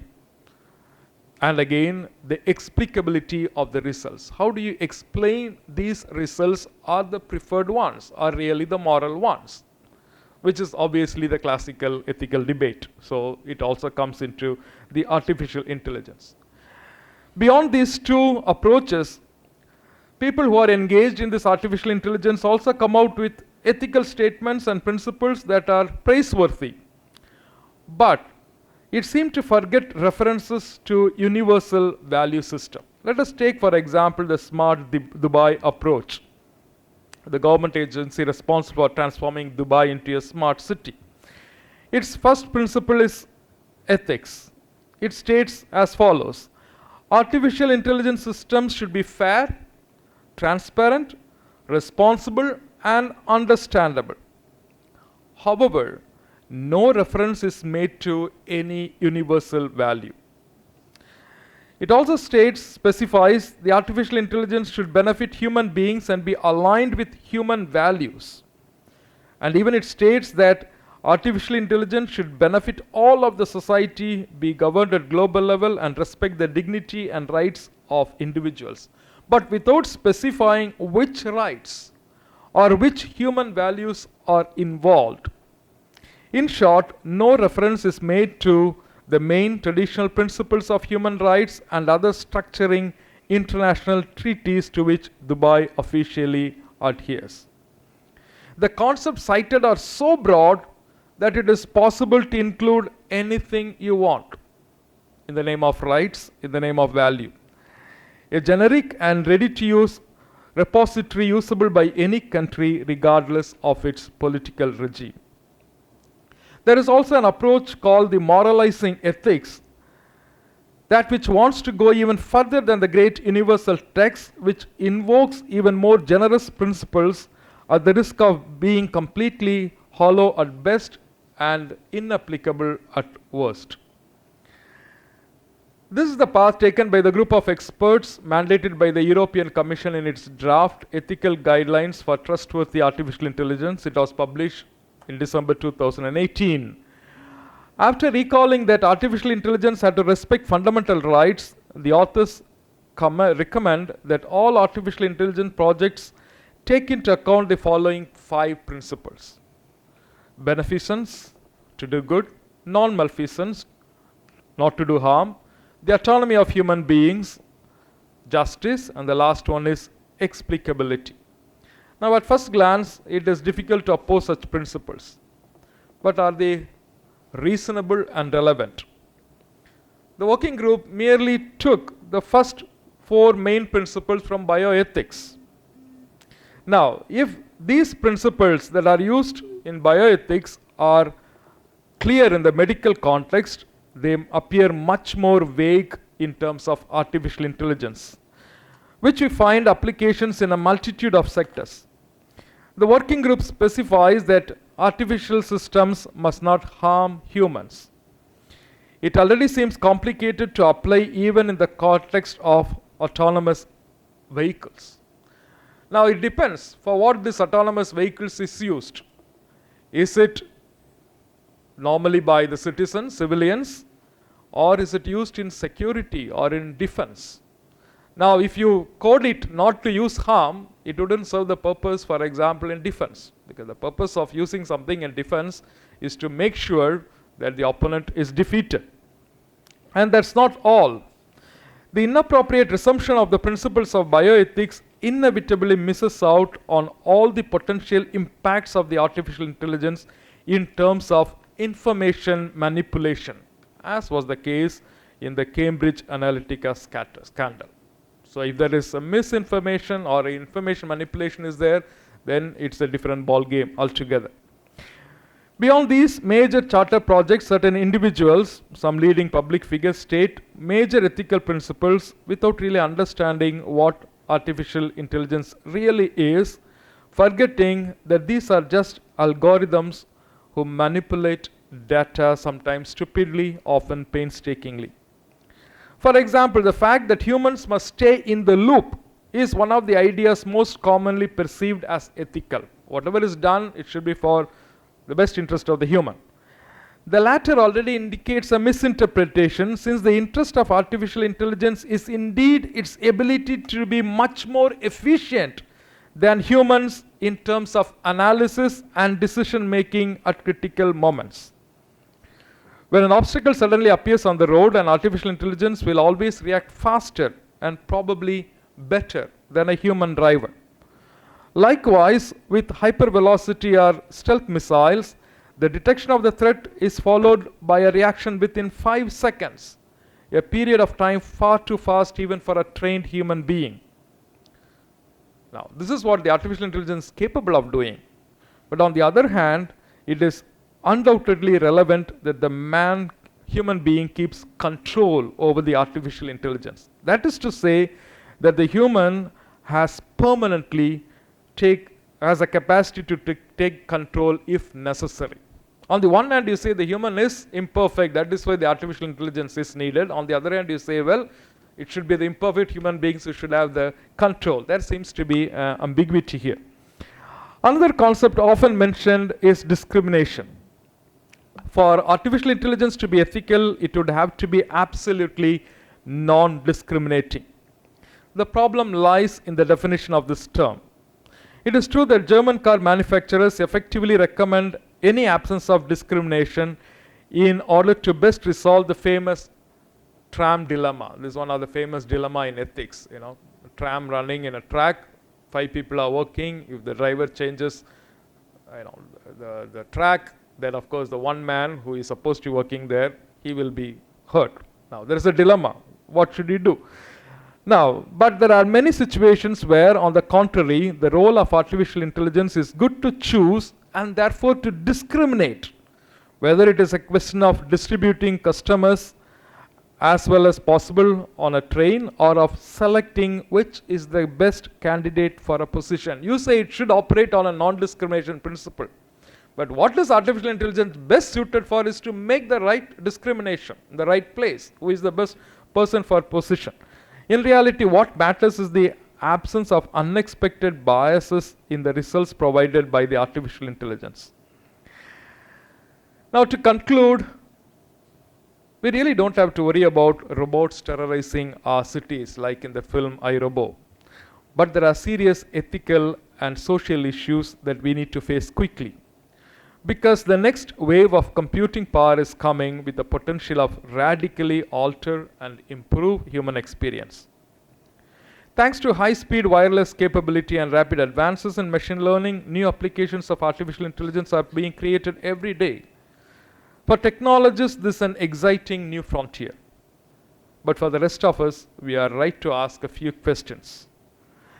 To fully enjoy the benefits of artificial intelligence, people first need to trust it. Governments around the world have started to explore these issues. The United States recently unveiled a set of regulatory principles for artificial intelligence at the annual Consumer Electronics Show in Las Vegas. And Michael Krastios, the director of technology in the United States, spoke of the importance of building confidence in the artificial intelligence. But what does this really mean? Artificial intelligence is already there in a way that many of us don't even realize. From the way we get our news, to the way we fight cyber attacks, to the way cell phone cameras redefine our identity. Ultimately, artificial intelligence will allow medical breakthroughs that may save our lives, more sustainable agricultural and autonomous movement of people and products. But to achieve this, we must first tackle important societal issues related to prejudice, transparency, and the huge amounts of data that feed artificial intelligence. Citizens must be able to be confident that artificial intelligence is being implemented appropriately in all these areas. As research and social media companies face a tech clash around the world, we should learn from the current privacy debate and tackle these issues in advance before the artificial intelligence is not fully rooted. We need to adopt a set of high standards of behavior that build trust and ensure that ethics are embedded at the heart of technology, just as data scrutiny and privacy are at the heart of our engineering today. Any definition of standards in this area must be grounded in the understanding that data is the engine of artificial intelligence. The continuous flow of information is what drives machine learning, and the most powerful artificial intelligence tools require massive amounts of it. This, of course, raises question about how this data is collected, used, and saved. One of the most difficult questions we have to tackle is how to overcome bias, especially those that are involuntary. Let's examine a potential application of artificial intelligence, criminal justice. By eliminating the prejudices that contribute to racial and demographic disparities, we can create systems that produce more uniform sentencing standards. However, programming such a system still requires the weighting of countless factors to determine the appropriate results. It's human who needs to program AI, and a person's worldview will determine how they program machines to learn. A computer can make very complex decisions in an instant, but can we be sure it makes the right decision? Whether a machine determines a prison sentence, approves a loan, or decides who is admitted to college, how do you explain how these choices were made? And how do we ensure that the factors that were used to develop this algorithm are understandable to an average citizen? Finally, autonomous machines deemed to be intelligent must incorporate rules into their design and ethical constraints. These rules are necessary for the powers that humans have delegated will be exercised in accordance with what we expect. One of these advantages of these technologies is that these ethical commitments can be traced and verified. However, these measures will not have full effect if humans give up their free will, which Dr. Kuru explained to us. The delegation of power is not abdication of free will. We are just delegating, we are not abdicating our free will. On the contrary, it is necessary to strengthen and develop the ability of all human persons to judge and act mindfully and not to be enslaved by the very machines that they built. Thank you. Thank you, Dr. Nishant. The first important thing that I thought maybe in this is we are entering a fast-paced world. We are in the fast lane, and the growth of AI cannot be one-way street. We need to dialogue, converse, and find ways of addressing what it does to us While today we saw what it is, whether it's having human features, whether it is really human-like or it is going to be like us. And we have answered it saying that it is just human-like, it is not co-equal, but only a collaborator. Then what it does to us becomes a very important issue to us. It will change us individually. In fact, philosophers like Deleuze and Felix Guattari claims that individual is no longer there. What is there is dividal. We are all divided into multitasking, changing, mutating all the time. And therefore, the speed at which things happen, there is this problem. The self that we talked about, thinking that as a self-anchoring kind of, the Cartesian self, I think, therefore I am, is dying. And what we have, we don't have a standalone self, but we have a network self, a self in a network, in a society of network, which is continuously building networks around itself and being influenced by this network. And that's a dividal, not an individual of the modern times. In our days, the in part of that individual is dead, dying, and we are dividing ourselves. I'm an Indian, I'm a Christian, I'm a priest, I'm a Hindu, you go on and on. People are dividing themselves more and more and more in different ways, and we are into this dividal situations. Another problem was, since the speed is taking a lot of, we have to factor in, ethics becomes important problems. There is no time to reflect and act. The stimulus is so fast that we sometimes react instead of acting. And that's where, as we saw with NISHANT also, ethics of what we call perhaps deontological ethics, where one type of norms are made fit for all, may not necessarily be the way to go. Neither the consequences, what it does to us in some way ethically. And so in various ways, I have been reflecting on this, and I thought perhaps we need to go back to virtue ethics, becoming virtuous, and then translate that into action, thought, and being. And so in some way, pronesis of ancient Greeks, pronesis of Aristotle, perhaps, where we choose to become the virtuous person, the practical wisdom by which we can, pronesis means practical wisdom by which we respond as if action, a good action becomes a habit. It becomes a habitus in all of us, and we respond, react, think, and be in a virtuous way. We have this virtue ethics turning back on us in a artificial world of artificial intelligence, where there's a lot of bias coming up. We cannot make an artificial intelligent machine which is not without any bias. Simply one example, on YouTube you can see many videos. Why do videos get viral? What is that artificial intelligence machine that pushes? Those videos which we see fully stand better chance. But why do I see fully certain videos and avoid some? It's because I have interest in them. I have preferences. I am ideologically driven. And so we are into a world of creating echo chambers, isolating ourselves from others. Dissent, those who speak against this echo chamber will be silenced. You see that on Twitter regularly happening. There are trolls silencing people, and so we are into an echo chamber. We just want to hear our own voice. And that's where this seriousness of this matter increases, because it is not challenges humanity, but invites us to become even more human, even more radically responsible, accountable for our own self and for our society. And so unless we become dividal, unless we become hackable, of course hacked, we are hackable.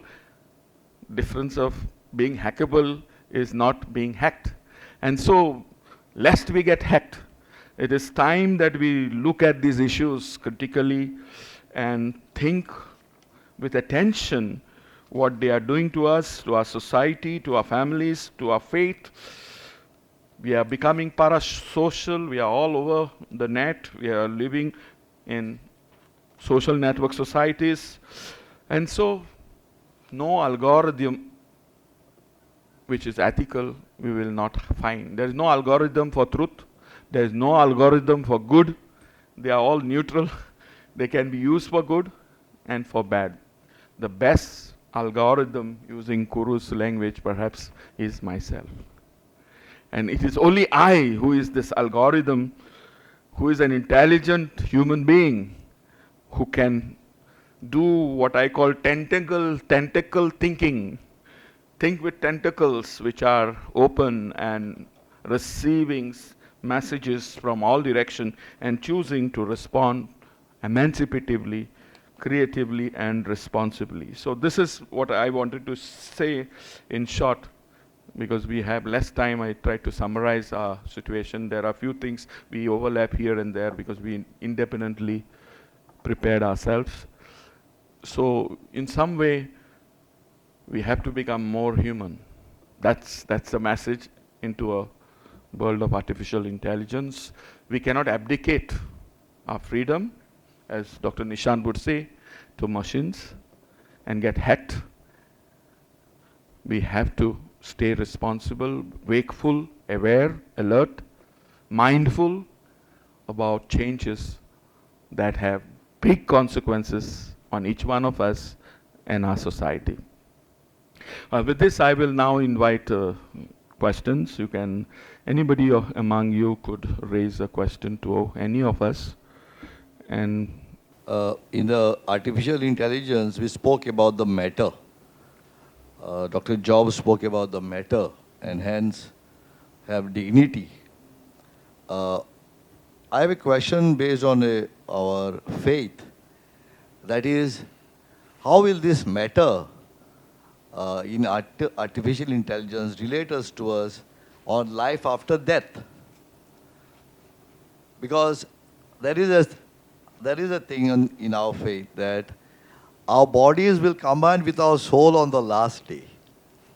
So where's the matter and the soul? And what I would also like to know is this deep learning that we talk about in AI make us Gnostics? Do we going to create a community of knowledge? Is something to do with Gnosticism? Or does it affect our whole understanding of our being public? And we restrict the knowledge to a certain level in AI? Or is my doubt is, are we going back to Adamism? Or is, as the fate tells us in future, is going to be a techno-salvation?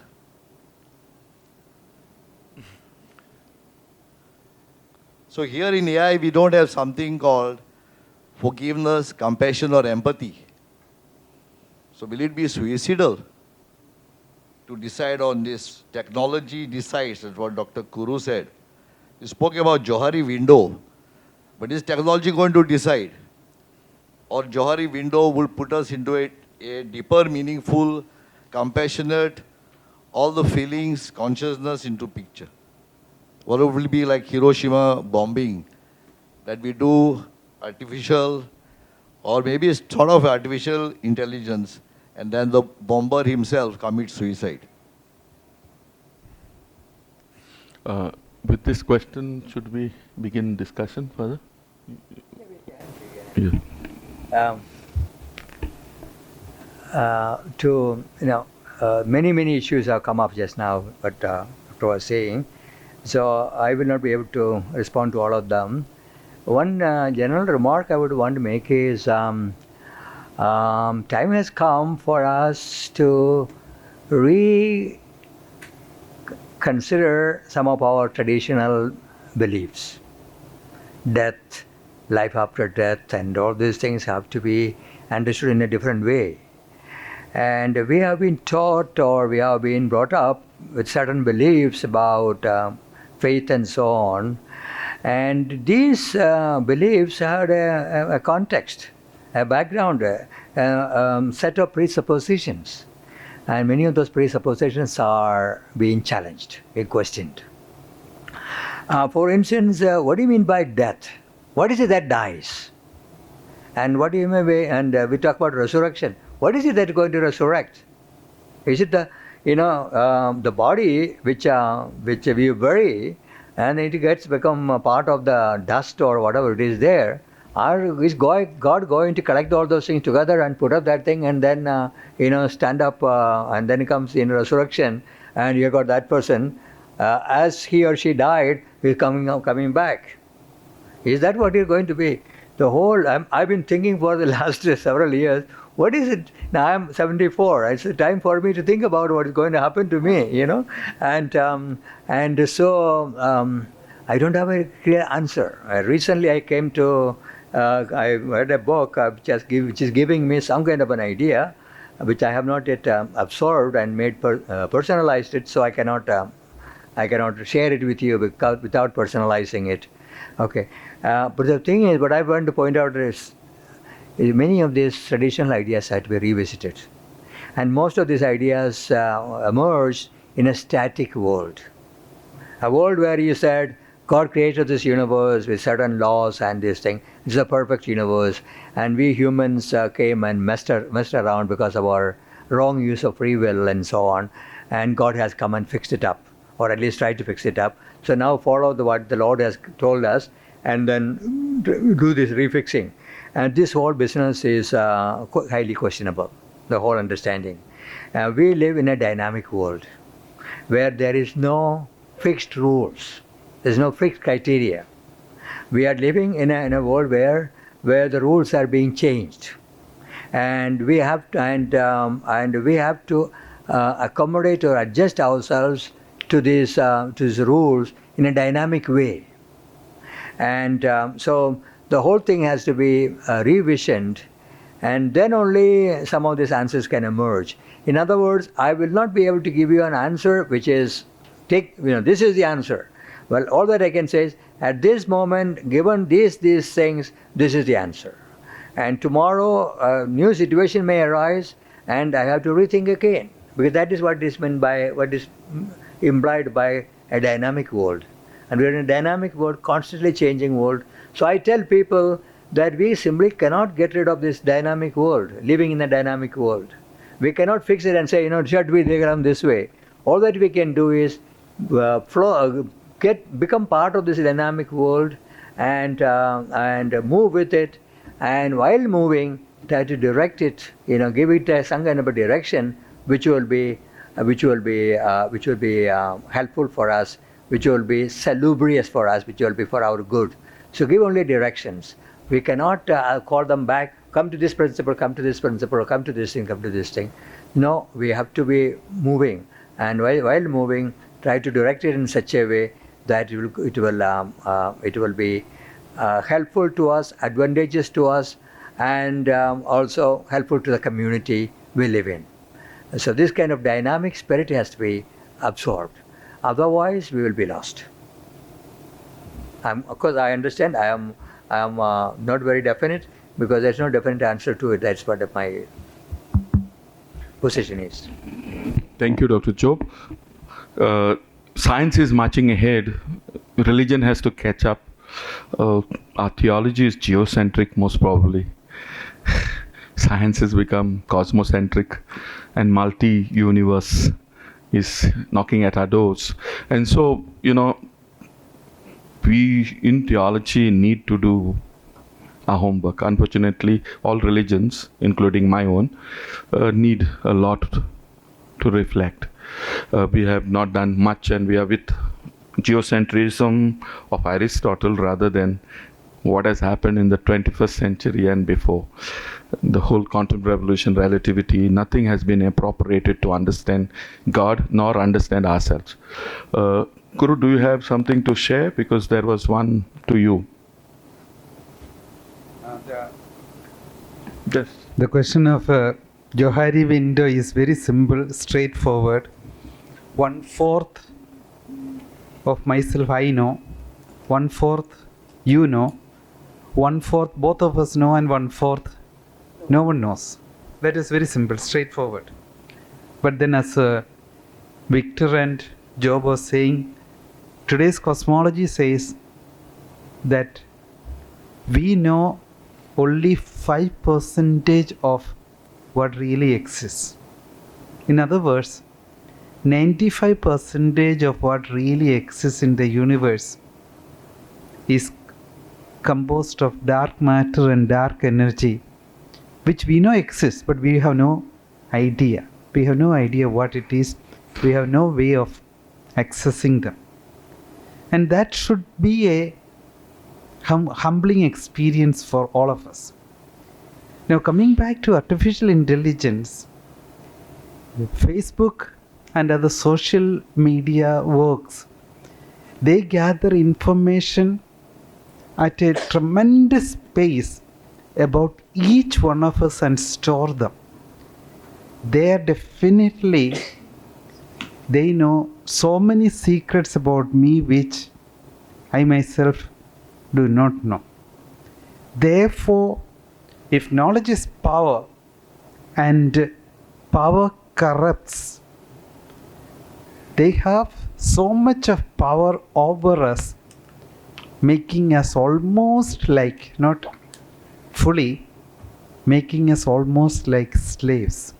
So the danger exists that artificial intelligence may know much more things about myself than what I myself know. My inclinations, my desire, my option, these may be controlled and manipulated because they have power which I myself do not have. So be cautious, but that's not an argument for denying artificial intelligence or saying let's forget about it, we can go on without artificial intelligence. That kind of a scenario is simply not possible given the networked individuals that we are. Though Hawking has always said that artificial intelligence will destroy humanity, let us be optimistic. Hawking was kind of a prophet of doom. And I think we need to be more hopeful about our own selves, being able to withstand, resist, and respond. Anybody else asking any questions? Yes. One is a very small question, and that is one said that it could influence our voting off the record. I'm wondering then whether we won't need the NRC for the 2024, but that's off the record. And the other is more of a comment, an observation. We will never be able to control IA and the shape it takes. When the first aircraft went up from the Earth, we never thought it would go to the moon, and much less be used to torpedo and bombard countries. When we started with a computer and the very slow machine, we never thought we'd have mobiles and iPads and whatever. That's the good part. We never thought that viruses would attack computers. We thought they were only humans they attack, or animals or plants, whatever, cells. And that therefore antiviruses have to be created. And we never thought that it would be used to isolate people instead of uniting people. So there will be never a control on how technology can be used. As you said, IA is already into our e-shopping.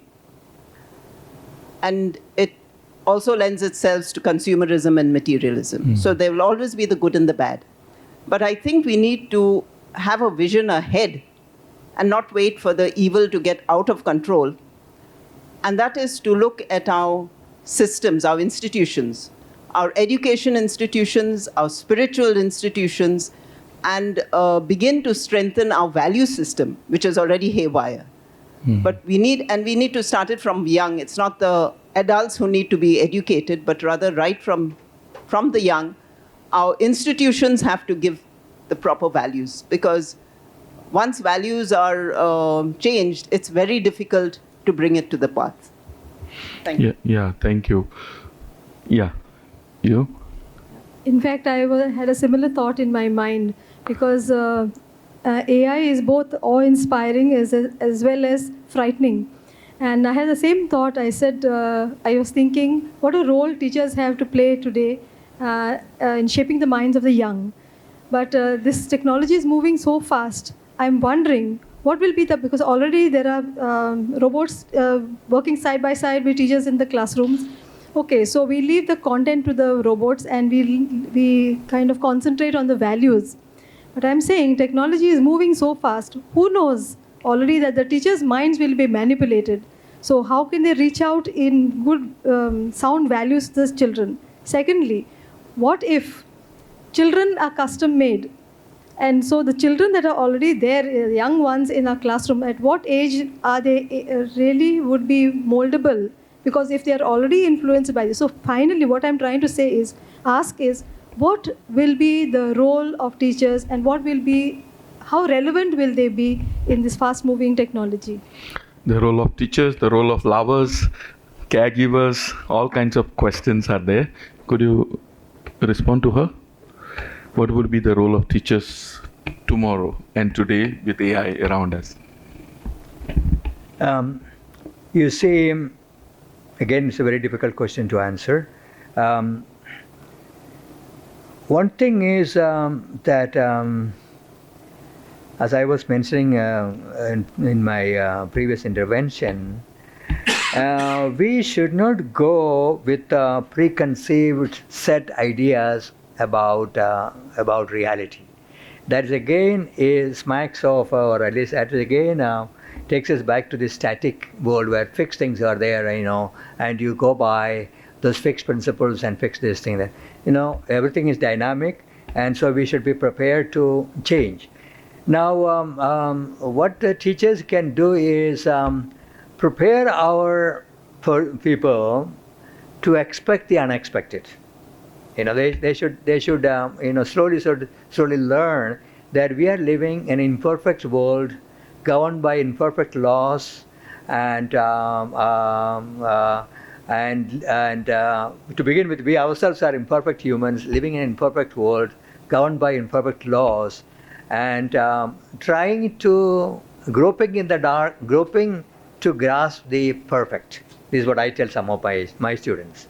We are living in an imperfect world, governed by imperfect laws, and but at the same time groping in to grasp the perfect.